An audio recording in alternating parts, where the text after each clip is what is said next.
नमस्कार, Ajit web TV देख रहे सभी दर्शकों का स्वागत है। मैं रोहिणी ओब्रॉय और आप देख रहे हैं खबरों के आईने से।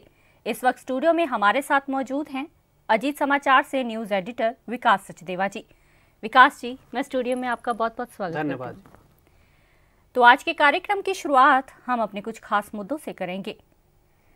विकास जी, सबसे पहले हम बात करेंगे पोल्यूशन, जो कि काफ़ी खतरनाक इस टाइम पे साबित हो रहा है जी। दिवाली के बाद से बेशक कि दिवाली में पटाखों पर बैन लगाया गया था, परंतु उसके बावजूद भी जो लोगों ने पटाखे चलाए हैं उससे जो गंभीर जो दिल्ली में सबसे ज़्यादा अगर हम बात करें तो वहाँ की जो श्रेणी है, कैटेगरी श्रेणी है, काफ़ी गंभीर स्थिति में दर्ज हुई है। तो इसके बारे में आप क्या कहें, क्योंकि इसके कारण काफ़ी सांस लेने में दिक्कत है, आंखों में जलन है, तो इसके बारे में आप क्या कहेंगे? ऐसा है कि दिवाली के आसपास या दिवाली से कुछ देर पहले एक तो प्रदूषण पहले से ही कुछ ज़्यादा हो जाता है।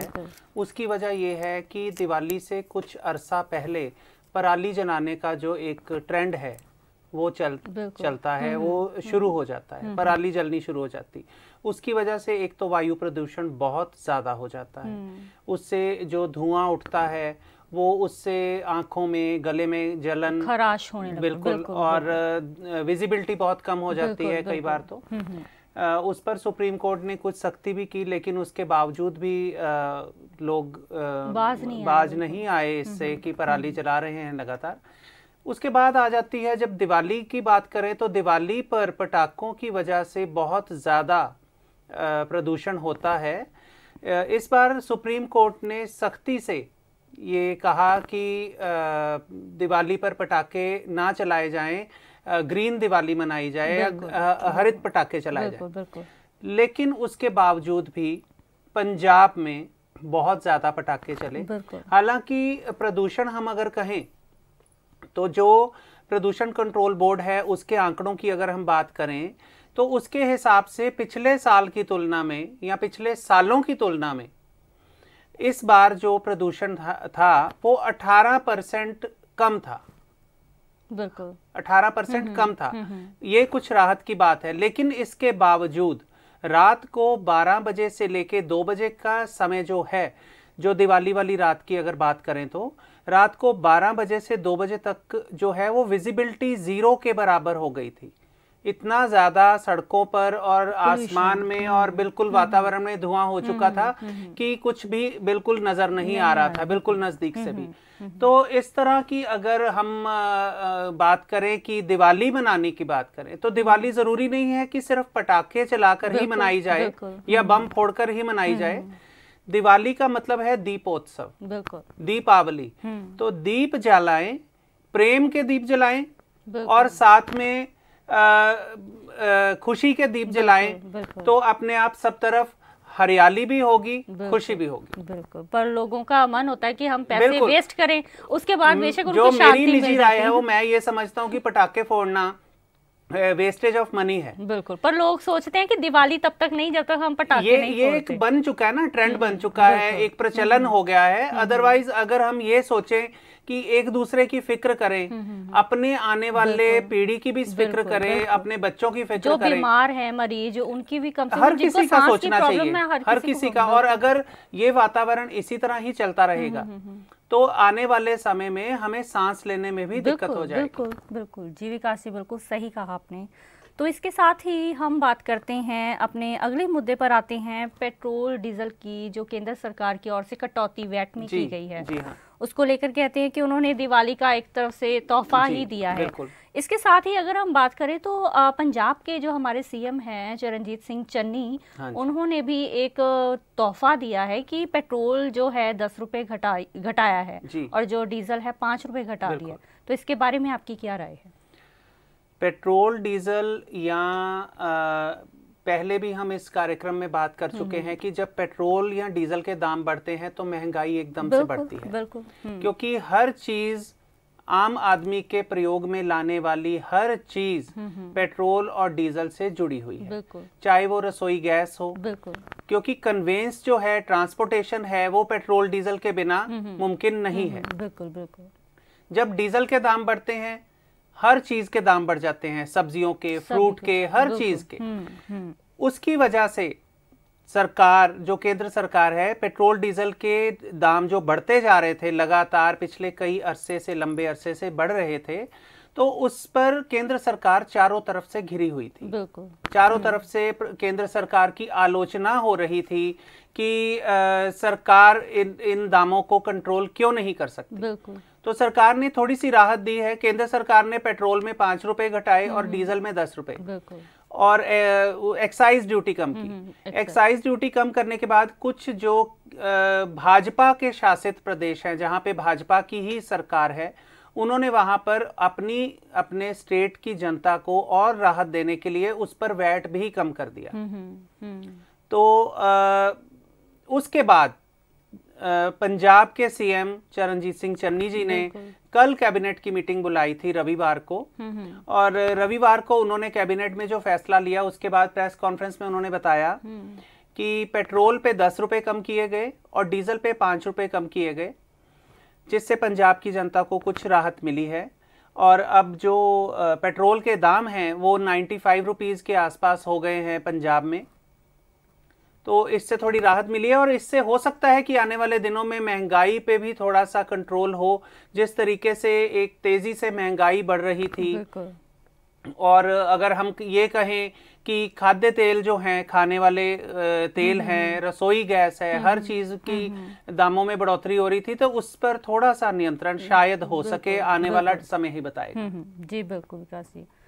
तो इसी के साथ हम बात करेंगे पंजाब कांग्रेस अध्यक्ष की। अगर बात करें हम नवजोत सिंह सिद्धू जी, जी जी बिल्कुल, कुछ दिन पहले तत्कालीन जो हमारे सीएम रह चुके हैं कैप्टन अमरिंदर सिंह जी, उन पर ये निशाना साधते थे। आखिरकार ये चाहते क्या है कि अब अगर बात करें तो जो लेटेस्ट हमारे जो हम पर चरणजीत सिंह चन्नी जी हैं, अब उनको भी नहीं बख्श रहे। तो ये राजनीति मतलब कि ये मुद्दों की राजनीति कर रहे हैं, इनका कुछ समझ में नहीं आ रहा, हौच पौच है ये। आखिर चाहते क्या हैं, आपको क्या लगता है? ये देखिए, ये तो मेरे को तो ये लगता है कि शायद नवजोत सिंह सिद्धू जी भी नहीं जानते कि वो चाहते क्या हैं। बिल्कुल बिल्कुल। इस वक्त तो जो पंजाब की जनता है वो सारे मुद्दे भूलकर कांग्रेस की लड़ाई देख रही है। बिल्कुल, बिल्कुल। जैसे एक क्रिकेट मैच चल रहा होता है और नवजोत सिंह सिद्धू जी अपनी बल्लेबाजी कर रहे हैं, तो वो बाउंसर पे बाउंसर लगा रहे हैं, बस वो चल रहा है। असल में बात ये है कि नवजोत सिंह सिद्धू जो हैं वो शायद उनकी महत्वाकांक्षा थोड़ी ज्यादा है, कांग्रेस अध्यक्ष पद से थोड़ी ज्यादा। तो उसकी वजह से अब देखिए, आने वाले समय में कुछ ही 2 या 3 महीनों में पंजाब में इलेक्शन होने वाले हैं। बिल्कुल बिल्कुल। तो इस समय में अपनी ही सरकार को घेरना में लगे हुए हैं। बिल्कुल, अपनी ही सरकार को घेरना ये आदत बन चुकी राजनीति ही हो सकती है। बिल्कुल। क्यों? क्योंकि अगर हम ये कहें कि नवजोत सिंह सिद्धू पंजाब की जनता के मुद्दे उठा रहे हैं कि डीजीपी को चेंज कर दीजिए, एजी को चेंज कर दीजिए, अटॉर्नी जनरल को, तो ये पंजाब की जनता को इन चीजों से लेना देना बिल्कुल नहीं है। बिल्कुल। वो सिर्फ अपना मकसद देख रहे हैं कि मैं लाइमलाइट में रहूं, निकाल रहे हैं, मैं लाइमलाइट में रहूं, मैं बिल्कुल कहीं पीछे ना चला जाऊं, कहीं मेरे को लोग भूल ना जाएं। तो उनको ये थोड़ी सी शुरू से रहा है, लेकिन इस वक्त सरकार की मदद करनी चाहिए। अगर 2 या 3 महीनों के लिए ये सरकार नई बनी है, सीएम साहब नए आए हैं, मंत्रिमंडल नया बना है, तो उसकी मदद करिए, जनता की भलाई के लिए काम करिए।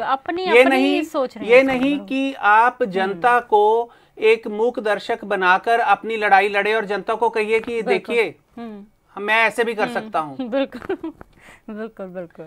तो ये जो मुद्दे हैं, ये मुद्दे आपस में बैठ के सरकार के लेवल पे आप आपस में सुलझा सकते हैं। इनको पब्लिक करना, सार्वजनिक करना, ये कतई भी कहीं भी समझदारी की बात नहीं है, जहां तक ये मैं समझता हूं। बिल्कुल बिल्कुल सही कहा आपने। तो अभी तो समझ में ही नहीं आ रहा कि इलेक्शंस में क्या होगा वो तो बाद में एक तरह का बम फूटेगा, जैसे कि इलेक्शंस में अब देखिए बाकी राजनीतिक पार्टियां जो हैं, अब अकाली दल को लीजिए, उन्होंने अपने कैंडिडेट तक अनाउंस कर दिए। अब कांग्रेस अभी अपनी लड़ाई में ही लगी हुई है, तो इनकी इलेक्शन की क्या तैयारी है? बिल्कुल बिल्कुल जी विकास जी, बिल्कुल बिल्कुल सही कहा आपने।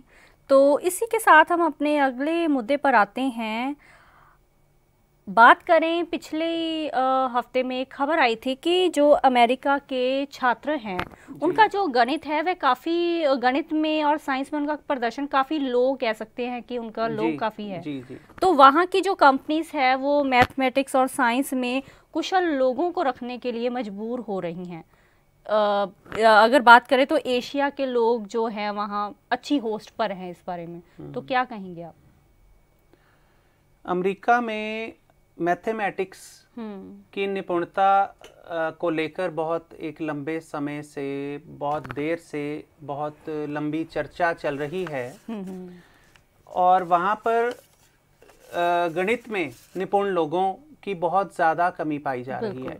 यहाँ तक कि इस वक्त भी जो वहाँ पर बच्चे स्कूल्स में पढ़ रहे हैं, छोटे स्कूल्स में छोटे लेवल पर भी पढ़ रहे हैं, पिछले सालों की तुलना में उनके जो कैपेबिलिटी है उसमें और गिरावट आई है 5% की। और जो वहाँ के विशेषज्ञ हैं उनका मानना है कि अगर इसी तरह से ये काम चलता रहा तो आने वाले समय में अमेरिका में जो वहाँ के रहने वाले लोग हैं या वहाँ के सिटीजन्स हैं उनमें मैथमेटिक्स जीरो हो जाएगा। बिल्कुल, जिस हिसाब से आप बात कर रहे हो तो जीरो ही लग रहा है। बिल्कुल इसी वजह से जो आपने कहा कि वहाँ की जो बड़ी बड़ी मल्टीनेशनल कंपनीज हैं वो जो साइंस और मैथमेटिक्स से रिलेटेड विशेषज्ञों की पोस्ट्स होती हैं उस पर एशियाई लोगों को रखने पर मजबूर हो रही हैं। उनका अपना नेशनल कोई भी नहीं है उस पोस्ट पर। और अगर बात की जाए मैथमेटिक्स को लेकर तो वहाँ पर ये जो चिंताजनक स्थिति है ये एट प्रेजेंट नहीं है, ये बहुत लंबी है, कई सदियां पुरानी है। पिछली सदी में जब विश्व युद्ध हुआ तो विश्व युद्ध में एक हालत यहाँ तक हो गई कि अमेरिका में हथियारों का हिसाब किताब रखने वाला ही कोई नहीं था।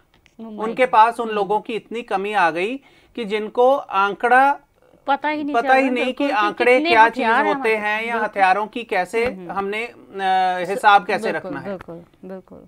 तो इसलिए वहां पर एक बड़ी ये कैलिफोर्निया यूनिवर्सिटी का भी एक रिपोर्ट आया इसमें और उन्होंने भी यही चिंता व्यक्त की कि आने वाले समय में अगर इस पर ना कोशिश क्या की जा रही है, वहां पर लोग क्या कह रहे हैं, जो लोगों का कहना है वो कह रहे हैं कि टीचर्स या जो यूनिवर्सिटीज हैं जो पढ़ाते हैं वो क्या करते हैं कि कोशिश उनकी ये है कि बच्चों को एलॉगरिथम या इस तरह की चीजें रटा दी जाएं। जैसे हम करते हैं कि एलॉगरिथम का कुछ बच्चों को रटा दिया, याद करवा दिया, बार बार उसको बोल बोल के या जैसे यहाँ पर बच्चों को हम छोटी क्लासेस में कराते हैं, पहाड़े करवाते हैं। हाँ, बिल्कुल। तो वो पहाड़ों की तरह उनको वो रटा दिया, वो उनके दिमाग में नहीं गई। बिल्कुल, रट्टा कभी भी दिमाग में जाता ही हाँ, है। वो उनको समझ नहीं आई, समझ से दूर है, लेकिन उन्होंने बस जो आया वो बोल दिया, जो याद आया वो बोल दिया, जहाँ पे अटक गए वहां पे सुई अटक गई। बिल्कुल। तो ये जो एक चिंताजनक विषय है। बिल्कुल। और इस पर अमेरिका में अभी शोध चल रहा है और आने वाले समय में देखते हैं कि वहां पर इसमें जो सिलेबस वगैरह है इन चीजों में क्या क्या चेंजेस होते हैं। बिल्कुल विकास जी। तो हर बार की तरह इस बार भी हम अपने कार्यक्रम का समापन अपने आज के विचार से करेंगे। कहा जाता है, खुशी से बढ़कर पौष्टिक खुराक और कोई नहीं है, दूसरों को खुशी देना ही सबसे बड़ा पुण्य का काम है। जी विकास जी।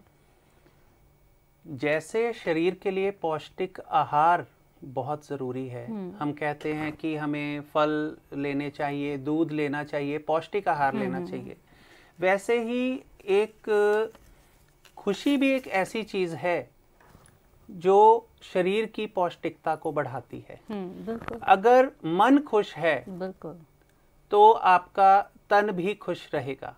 तो दूसरों को भी अगर हम अपने मन में खुशी रखेंगे तो दूसरों को भी तभी खुशी दे पाएंगे। तो दूसरों को भी अगर खुशी देंगे तो ये सबसे बड़ा पुण्य का काम है। बिल्कुल। तो आज हमने चर्चा की है पिछले सप्ताह के कुछ खास मुद्दों के बारे में। अगले सप्ताह हम फिर हाजिर होंगे कुछ खास मुद्दे लेकर। अजीत वेब टीवी देख रहे सभी दर्शक इसी तरह हमारे साथ जुड़े रहिए। अब हमें दीजिए इजाजत। नमस्कार। इस दुनिया ਦੀਆਂ ਤਾਜ਼ਾ ਖਬਰਾਂ ਦੇ ਲਈ ਹੁਣੇ ਪਲੇ ਸਟੋਰ ਤੋਂ ਡਾਊਨਲੋਡ ਕਰੋ ਪੰਜਾਬ ਦੀ ਆਵਾਜ਼ ਅਜੀਤ ਨਿਊਜ਼ ਐਪ। ਹੁਣ ਤੁਹਾਡਾ ਆਪਣਾ ਅਜੀਤ ਹਰ ਸੋਸ਼ਲ ਮੀਡੀਆ ਪਲੇਟਫਾਰਮ ਦੇ ਉੱਤੇ ਉਪਲਬਧ ਹੈ।